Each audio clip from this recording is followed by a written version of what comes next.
kerja dekat luar, berpeluh dan nak SPL padu. 3 perfume yang sangat sesuai untuk situation yang macam ni.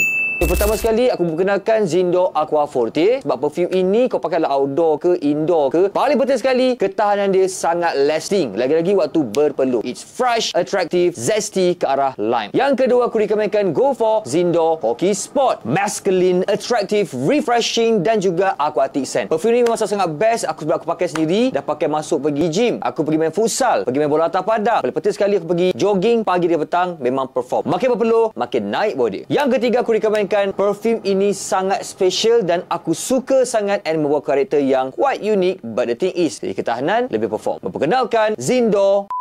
Mesti korang pelik, kenapa?